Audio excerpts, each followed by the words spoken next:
copain perd le contrôle de la voiture et on va percuter un poteau électrique. Ce qui a ouvert la voiture en deux, ce qui a arraché la voiture en deux. Vous résistez? Ouais, je résiste pour vivre.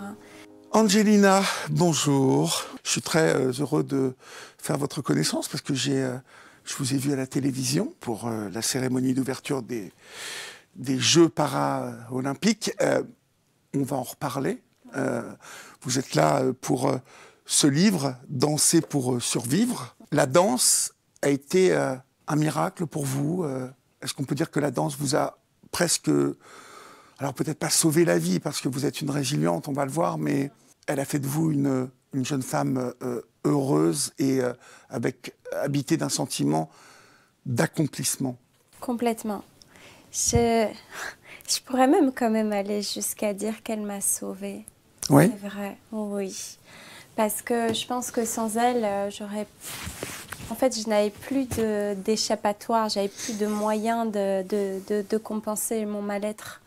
Je n'arrivais pas à le sortir nulle part. C'était socialement, vous savez, compliqué quand vous avez des émotions dites négatives, comme la colère ou beaucoup de tristesse. Il n'y a pas vraiment d'endroit qui est safe pour les sortir. Et c'est là que je trouve mon salut dans la danse. Donc vraiment, il y a une partie de ma vie où elle m'a vraiment sauvée pour moi. On va le voir, vous êtes une résiliente, comme je le dis. Vous avez failli perdre la vie à l'âge de 17 ans en 2004, lorsque, en compagnie de votre petit copain de l'époque, c'est un beau week-end ensoleillé. Vous êtes en Belgique à l'époque et vous avez décidé d'aller à la plage. Sauf que vous allez avoir un accident extrêmement grave. Alors, on ne va pas rentrer dans les détails de l'accident parce que ce n'est pas ce qui vous amène ici aujourd'hui. Mais il va y avoir une conséquence très grave à cet accident. Vous êtes très blessé, hein? Je pars faire un pique-nique avec mon ancien petit copain sur un site nautique qui s'appelle le barrage de l'Odeur. Et donc, ce sont de très grands virages. Et donc, voilà, c'est une belle journée d'été et on va perdre le contrôle de la voiture. Enfin, mon copain perd le contrôle de la voiture et on va percuter un poteau électrique. Sur le coup, je pense que le temps est modifié dans un drame. Moi, en tout cas, ma perception, c'est que ça a duré une microseconde avant l'impact. Et pourtant, dans ma tête et dans mes souvenirs, j'ai l'impression que ça a duré si longtemps où j'ai vraiment eu le temps de voir la mort arriver. Je me suis dit tout de suite, ça va être très grave. Donc, j'ai crié, je me suis protégée le visage dans un instinct, quoi. Je pense un réflexe de me protéger puisque j'ai vu ce poteau arriver vers moi. Il conduisait vite, votre... Non. Mais non, vous avez quoi? Vous avez glissé? Oui, on a glissé. Il y a eu quoi? Un aquaplaning, quelque chose comme ça? Non, c'est une belle journée d'été. Je pense que c'est ses pneus. Ses pneus? Oui, d'accord. Je pense. Okay. Il a été très, très défectueux. D'accord. Parce qu'on a glissé comme si on était sur de la glace, quoi. D'accord. Et donc, vraiment, c'est l'avant qui est parti, puisque c'était une traction. Donc, l'avant est parti en premier. Et lui, il a rebraqué et il a freiné. Donc, en fait, elle a glissé sur le côté. Et le poteau électrique est venu percuter au niveau du rétroviseur, ce qui a ouvert la voiture en deux, ce qui a arraché la voiture en deux. Et donc, le toit était entre lui et moi. Il était recroquevillé et donc toutes les tôles étaient parties. Et au niveau de mon siège, il n'y avait plus rien.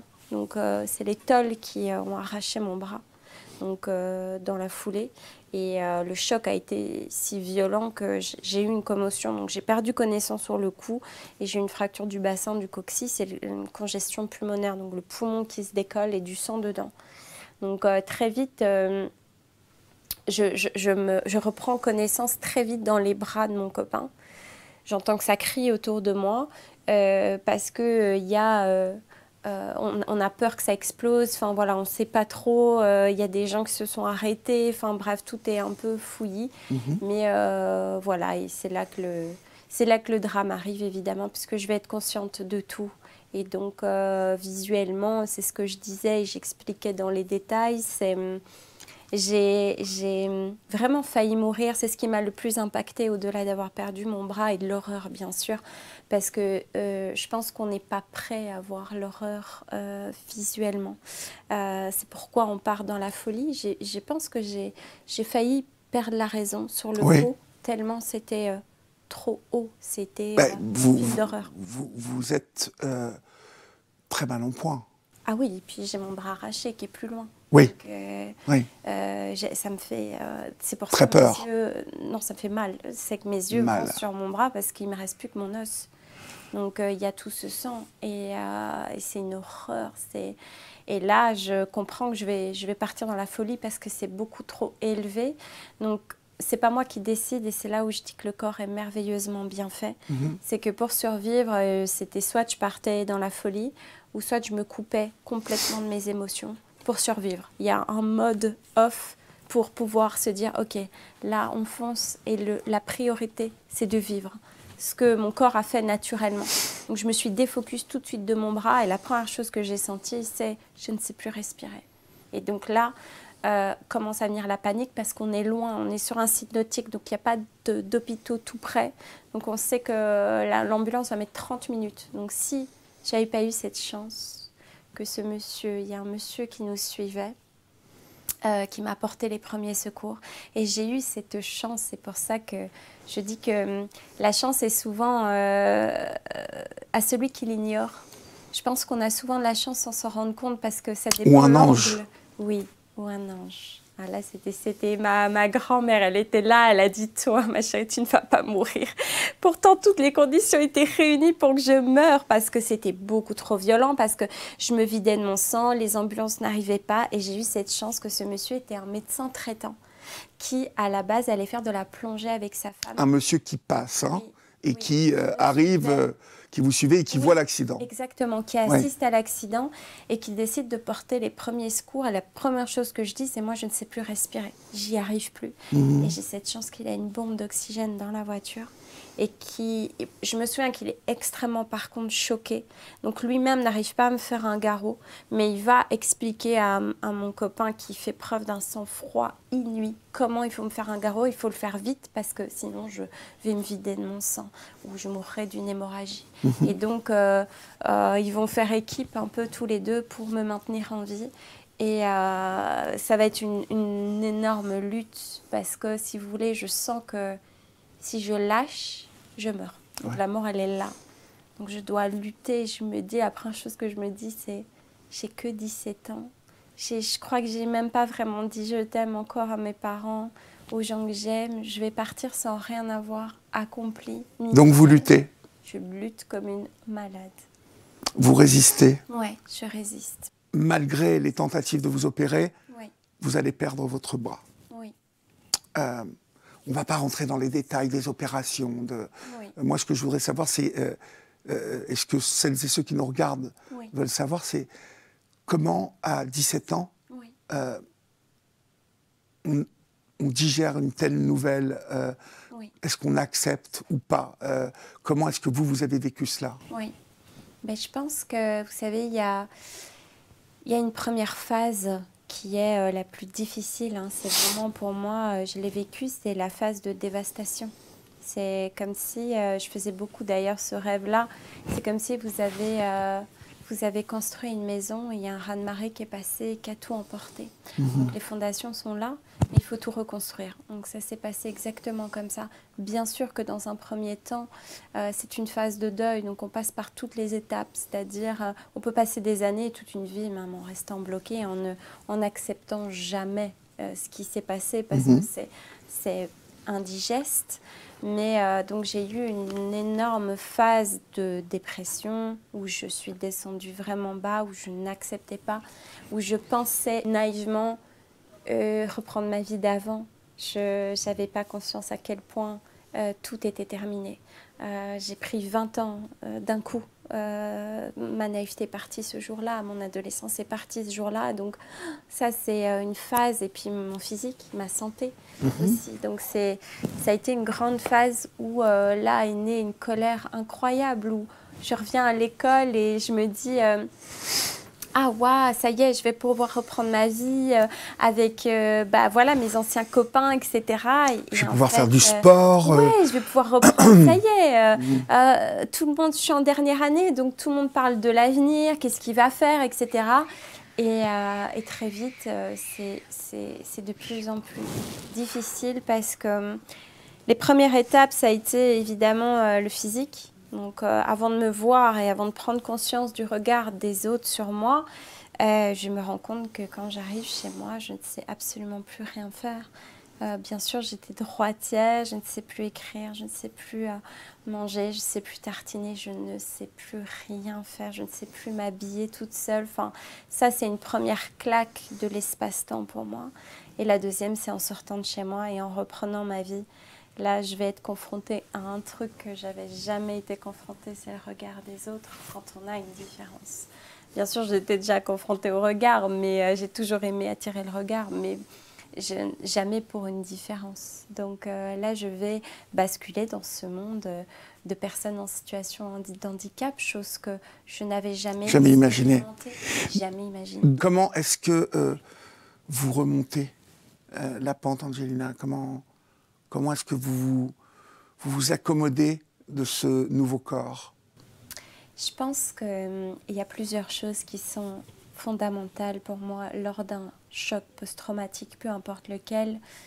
Quelque chose qui change votre vie d'une violence inouïe. La première, c'est le soutien. On n'y arrive jamais seul. On a besoin des autres, on a besoin de soutien. Même si mon cercle familial à ce moment-là était très restreint, j'avais mes parents, ma grande sœur et mon copain, mais ça me suffisait. Je veux dire, leur soutien a été pour moi d'une priorité, parce qu'à l'époque, j'ai perdu l'ensemble des amis que j'avais, je pense que pour plein de raisons différentes. Mais ce cœur-là, et surtout que mon copain soit resté aussi. Attention, on est resté 10 années ensemble. 10 ans? Oui, et ça faisait 9 mois qu'on était ensemble quand on a eu cet accident. Donc, il a peu été blessé, lui, non, hein? Non. Ouais. Le fait qu'il soit resté aussi à mes côtés a été pour moi aussi, c'était aussi un ange envoyé, quoi, parce que ça... Il vous aimait? Oui, à fond. Et voilà. Ce choc a fait qu'on s'est aimé d'une manière inconditionnelle et je l'aimerai jusqu'à la fin de mes jours. Mais donc, le soutien, c'est la première des choses. C'est vraiment quelque chose de très important. Le soutien psychologique aussi. Donc, être accompagné, pour moi, est une priorité dans un choc post-traumatique. J'ai fait des tas de choses, des tas de méthodes aussi pour ces chocs-là, précisément. Et ensuite, la danse intervient. Alors, la danse, c'est vraiment un hasard. Alors, on va y venir à la danse. Vous partez à Los Angeles. Oui. Vous suivez un ami, oui, danseur. Oui. Et puis, quand vous revenez de Los Angeles, vous devenez prof de danse. Vous allez postuler pour oui, la tournée oui, de Black M en tant que danseuse. Exact. Et vous allez être prise. Exactement. Ce qui va marquer un tournant dans ma vie. Vraiment. Parce que, vous savez, il y a une histoire aussi de comment je vais dire, on a beaucoup d'injonctions, et encore plus quand on est une femme, sur l'âge. Et comme je commence la danse très tard, je commence à 18 ans, donc 1 an après mon accident, un peu, on vous fait comprendre que ça sera mignon, hein, mais vous n'en ferez jamais un métier, puisque voilà, ceux qui percent, c'est entre 20 ans, c'est quand on est à la fleur de l'âge, etc. Et en fait, je décroche mon premier contrat, donc à 27 ans, parce que de base, je suis sophrologue, je me suis lancée dans la psychologie, mais à 27 ans, je réalise que je suis capable de danser tous les jours et que je suis capable d'en faire mon métier et que quoi qu'il arrive, je pense à ça jour et nuit. Donc, il faut que j'y aille, il faut que je m'aligne avec ce que j'aime. Donc, c'est à 27 ans que je décide de devenir professionnelle parce que, évidemment, entreprendre un cours et devenir pro, c'est un monde de différence. Bien sûr. Et c'est à 30 ans que je suis prise pour cette tournée de Black M et où ma vie vraiment artistique va démarrer, où je vais me rendre compte, encore une fois, que les limites sont vraiment celles qu'on s'impose. Les limites sont celles qu'on s'impose. Oui, oui. Le summum, oui, ça va être ce coup de téléphone pour vous proposer de participer à la cérémonie d'ouverture des Jeux para-olympiques qui en plus, je ne sais pas si c'est parce que c'était chez nous, en France, ont été un succès total. Donc cette cérémonie d'ouverture, ça tombe comment en fait? Ça vous vient comment? Ça vient d'un message Instagram. D'accord. Qui sont dans les spams, où je me dis, c'est une blague, en fait. Parce qu'en plus, ils vous demandent de signer, avant de dire quoi que ce soit, vous devez signer une clause de confidentialité. Bien sûr. Donc, moi, je suis très réticente au départ. Je me dis, ils me disent que c'est une boîte, tel nom, enfin voilà, qui a été montée pour les JO, que le chorégraphe souhaiterait discuter avec moi, etc. Donc, mais qu'il faut signer tout ça avant. Je me dis, c'est un prank. Donc, j'envoie quand même mon adresse mail pour recevoir la clause de confidentialité. Ouais. Par contre, quand je lis, je me rends compte que non, c'est bien concret. Du sérieux. Mais alors là, je suis à des milliers de kilomètres de réaliser ce qui va se passer. Je pense parce qu'au départ, moi, j'intègre ça au mois de mai, je pense, et on commence dans un processus de création. Donc, le processus de création a déjà commencé avec une team de 20 danseurs. Ils vont incorporer petit à petit des danseurs différents comme moi et d'autres danseurs, porteurs d'handicap. Et en fait, on crée ensemble. Et c'est tout un processus où après, on va intégrer 150 danseurs. Bref, et donc là, plus ça passe, plus ça prend de l'ampleur. Et là, quand on arrive à la Concorde pour faire les répétitions générales, je n'ai pas dormi pendant 3 jours. C'était incroyable. Vraiment, je ne m'attendais pas à ça. Puis, vous savez, c'est la première fois de ma vie où je dansais avec des gens comme moi. Je passe ma vie à m'accommoder dans un monde de valides. Vous voyez, comme on est une minorité et que chaque handicap est différent, en plus, il y a une complexité aussi à travailler par minorité. Je me sens aussi très souvent à m'adapter, bien évidemment, au monde de valides. Et là, pour la première fois de ma vie, on me demande si ça, c'est OK, si ça, je préfère pas comme ça. Et je me dis, waouh, mais c'est merveilleux, genre. Et en plus, on défend quelque chose. Cette image qui va être reprise partout sur les réseaux où on va faire une petite connexion de moignon à moignon. Ce moment a été repris partout et je me suis dit waouh, ça a touché beaucoup de monde, c'est merveilleux.